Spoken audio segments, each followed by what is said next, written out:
this might sound crazy. I don't want to alarm you.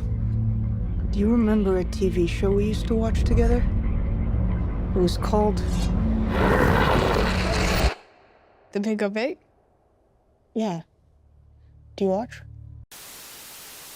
Suffocating. That was the feeling I had when I was watching I Saw the TV Glow. Now before I get into it, let's do a quick introduction of the movie in question. I Saw the TV Glow is the 2024 psychological horror movie directed by filmmaker Jane Soburn, and it stars Justice Smith and Zach Haven. It follows two troubled teens who lose themselves in a TV show, and in doing so, they start to question their own identity. It was given a limited theatrical release by the studio A24, and it's become a bit of a cult movie within the fandom. People really like it, as well as critics giving it generally favourable reviews. As I said earlier, this movie is classed as a horror film, and I can safely say that I Saw the TV Glow terrified me to my core.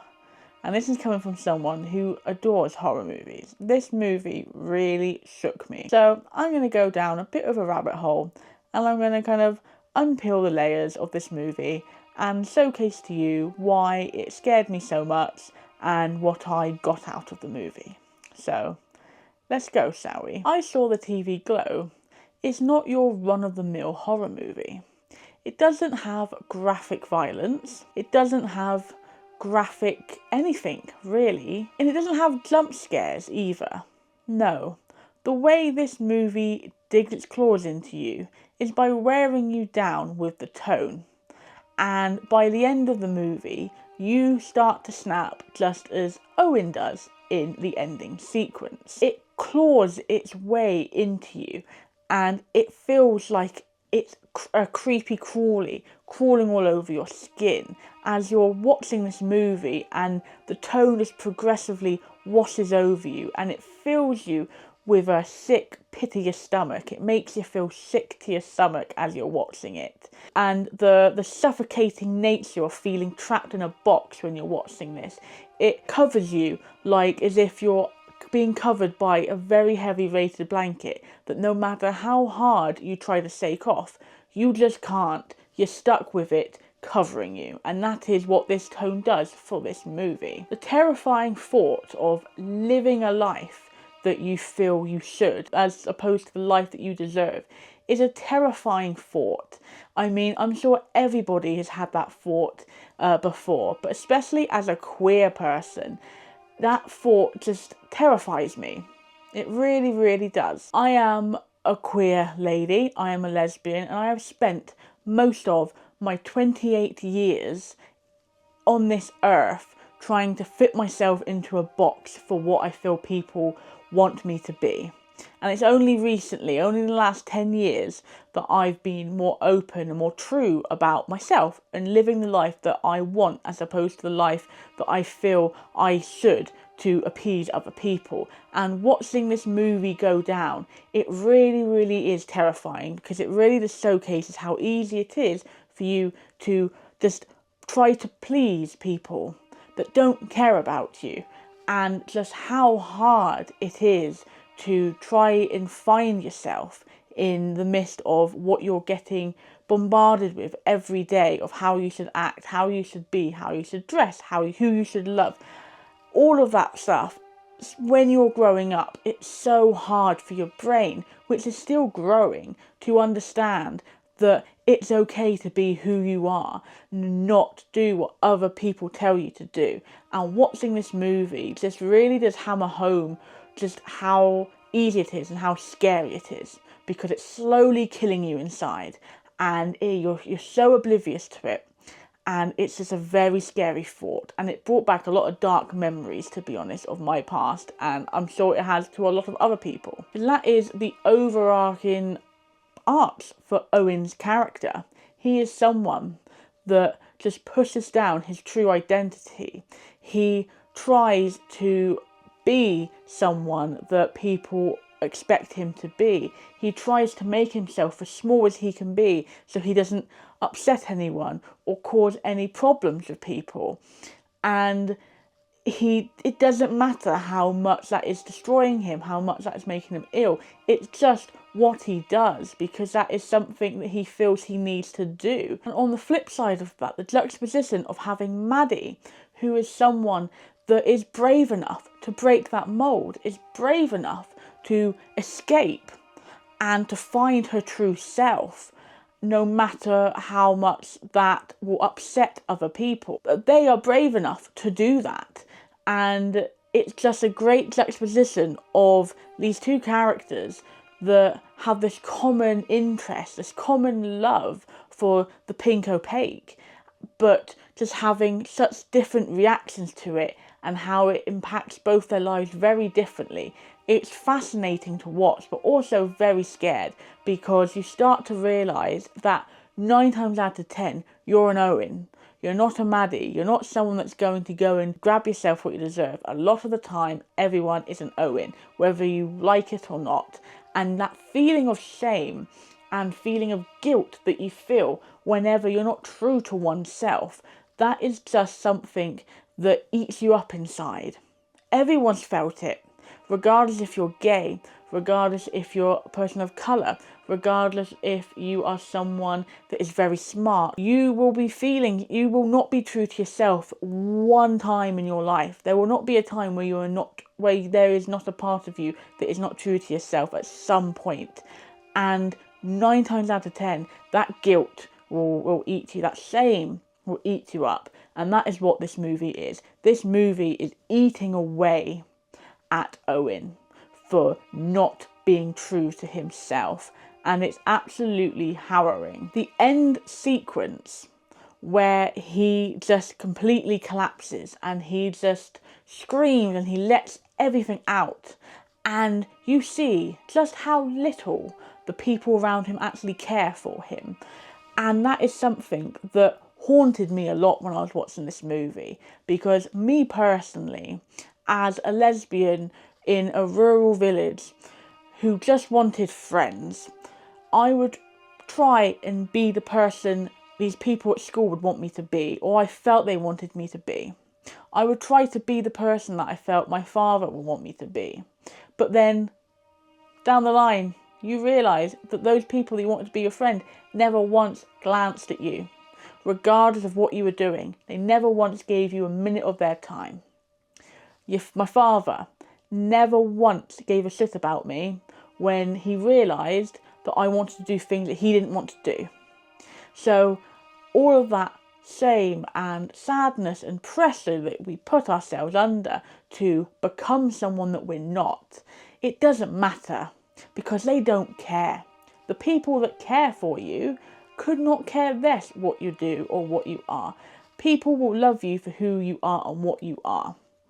And it's just something we have to get into our heads, and it's something this movie does fantastically well, of showcasing just how much effort we put into people and how little they actually give back to us. And it's absolutely heartbreaking, but it's also just empowering to see this being played out on a movie in a screen where you can't escape it. And it's so well done with the way that everyone just sits still and they all put their heads down. No one moves. No one acknowledges him. It's just so sad and so harrowing and so heartbreaking. It really, really is hard to watch. And this is a culmination of this movie. He's been getting beaten down and down and down. He's getting worse and worse and worse, sicker and sicker and sicker. And eventually it all comes out, and not one person cares enough to look at him when he has his breakdown. And it's so sad, but also just such a well-told allegory of us as humans, you know. It's fascinating to me to see and to watch. I also love the fact that we don't have adults in this. We don't have parents in this. We see a few scenes with Owen's mum, and she's well-meaning. You can tell that she loves her son. But you also get the other side of her being, you get the feeling of her being very overbearing. One of the scenes we have of her, she will not allow her son to stay up half an hour later than his bedtime to watch the TV show on the weekend, even though he's the only person in his whole year that actually has a bedtime. She will not budge. She will not budge at all. She seems very strict. And whilst that's loving her son, you also to see how that impacts him, knowing that, again, there's another reason why he feels completely different and isolated to other people, you know? His father's so fascinating to me because you don't see him. He sits watching the TV all the time. The only bit of dialogue we get of him in this movie is when he's belittling the Pink Opaque, his TV show, talking about how it's girly. And you just see just a sadness in Owen's eyes because you can tell that he just wants to watch the show. He loves the show. He has this connection, and knowing that his parent, his father, just thinks that of him. Again, it's that shame that coils into you. And then the only time we see him actually interact with his son and do something with his son is when he's physically pulling him away from Owen throwing himself into the TV. Now, a lot of people read into that and say that that shows his love, because at the end of the day, no matter how distant he still is there to pull him back. He still is there to keep him anchored in the real world. But I read it completely different. And I'm interested to see if anyone else does. I read this as him keeping him away from the one thing that will show Owen his true identity. You know, it's like it's keeping him and anchoring him in this world and this life of just stereotypical norms, when Owen is so desperately trying to claw his way out and throw himself into this world where he can be himself, and his dad is just keeping him there, and it's the only time you see him interact and touch him, and he's just fighting him, pulling him back, and it's so interesting to me. And I read it as that. I don't read it as him protecting his son and saving him. I read it as killing him, because he's keeping him away from the place and the things that will help his son open up and live a life that he deserves. And I'm very intrigued to see if anyone else actually thought of that, or if it's just me, or if I'm reading too much into it. That's how I feel about that moment in the film. I think it's such a big moment as well. You know, it's something that we have a lot of dialogue and a lot of kind of lead up to it, and this is the moment, and it's the big scene, it's the thing that's plastered all over the posters, and yeah, I just find it's very telling that that is the character and what he's doing with Owen in this big scene. I think it's very, very telling. Now, it's not all doom and gloom with I Saw the TV Glow. There's also some warmth to it, okay? And a lot of it leans into that nostalgia feel. This is set in the 90s, and it's very, very 90s coded. Now, I was born in 1997, so whilst I was born in the latter half of the 90s, I grew up and I remember a lot of the overlappingness of the 90s with the early noughties. I mean, my family, we didn't upgrade from VHS until 2005. Like, we were still watching our old VHS tapes in 2005. You know, we didn't have a lot of money to be able to go forward and buy a brand new DVD system. So we just sat there and watched it. You know, I have those memories of putting on those tapes. I have those memories of recording stuff off the tapes, you know. I would watch horror movies, and I would know that my mum would never let me buy a VHS of, you know, Frankenstein. But when it's on TV, I would be able to burn it. I'd be able to record it. And seeing Maddie do that for Owen, because of Owen's kind of censorship, you know, really reminded me of how me and, you know, people who would go to school with, we would all do it with different things, and we would lend it to our friend groups and stuff like that, because it was just a way of people would be censored from different things, and that was how you would do it. And it just brought that home, and it reminded me of some of the good stuff that happened in my childhood, and I think it did with a lot of other people. I think it brought people back to when they were at their most innocent, I guess I would put that way. Another thing as well is the lighting, the purples and the pinks that flow through this movie.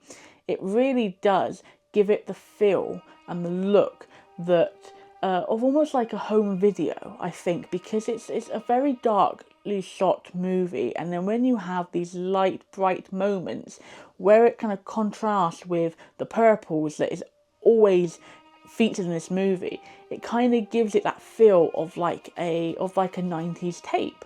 And I think that helps you as well get into the feel and get into the mood. It really is very nostalgia based, and I think that's a good thing. I don't find it a negative thing, and I think it does it very, very well. I also really enjoyed the Pink Opaque as a TV show. We saw a few glimpses of it, and it really hit home, reminded me of those kind of young adult, like teenage shows you would get in the late 90s and early 2000s, like your Buffy the Vampire Slayer, and it really made you feel that this was this world's Buffy. And you can see and you can understand instantly how these two outcasts find a love and connection through this show, because just like Buffy did for so many other people over here in this world, it really does, it is a gateway, and it's what people would use to get you through your toughest days, to get you through the mundane times, to feel like you're connected to something. And having that so expertly crafted in this movie is just wonderful to watch, and it's perfect to watch, and I completely understand where they're coming from, and I completely understand kind of the love for that show these characters have, and I think it was done so well. So I absolutely adored I Saw the TV Glow. I think it's not a stereotypical horror, and it's not a stereotypical movie. It's not going to be for everyone. But if this is a movie that actually resonates with you and you feel yourself when you're watching it, it hits home, you're in for a very suffocating, tough watch, but it's also rewarding. It's also something that kind of, it makes you feel like you're getting stuff off your chest when you watch it. So whilst it is hard to watch and suffocating, and you feel yourself unable to get out of that shame that you felt when you were a kid watching it, as Owen's trying to get through his shame as well. When the final credits roll, there's something akin to relief, like you did it, like you've let it out, you went through that, and now you're here where you're your true self.